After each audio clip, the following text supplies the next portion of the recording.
If you're new to Royal Caribbean, there may be some options that seem like they're a mistake, but in reality, it's quite the opposite. Here are 5 examples of ideas that may seem like a mistake, but actually, it's a really good idea up next.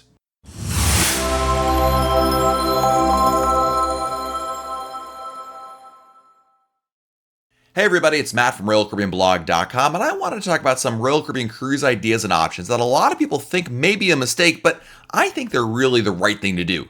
In many cases, these notions may save you time, money, or even enhance your cruise vacation.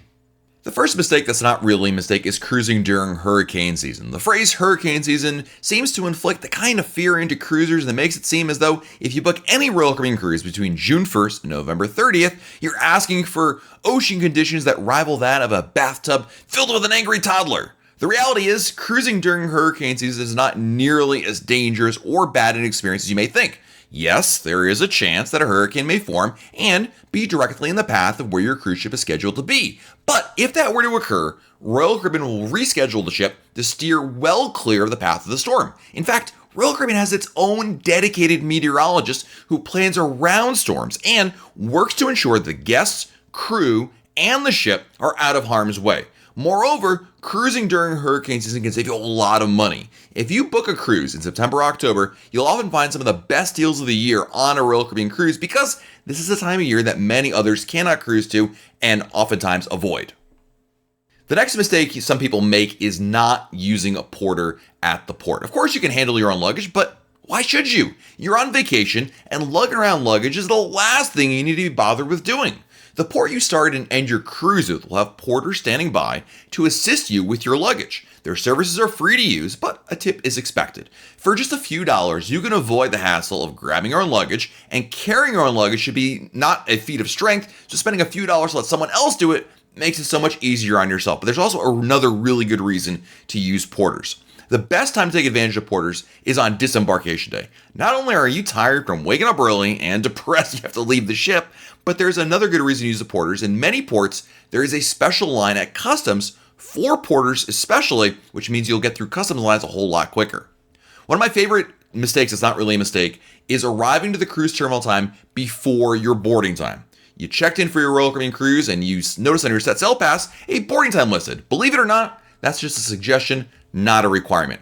Royal Caribbean does not enforce boarding times. They're just something they provide to guests to give them a ballpark idea of when to arrive.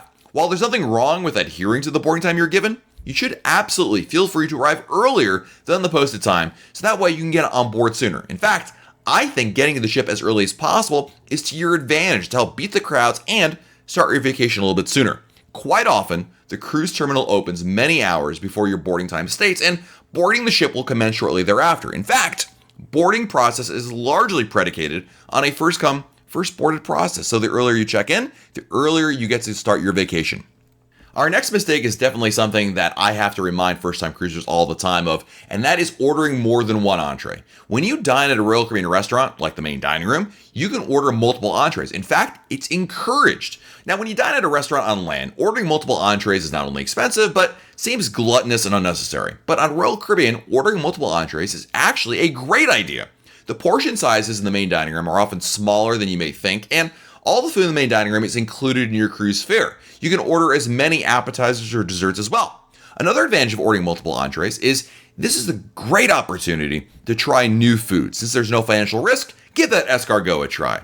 And in Royal Caribbean specialty restaurants, all of them will allow you to order multiple appetizers and desserts, and with the only exception of Chops Grill, you can order as many entrees there as well as you want.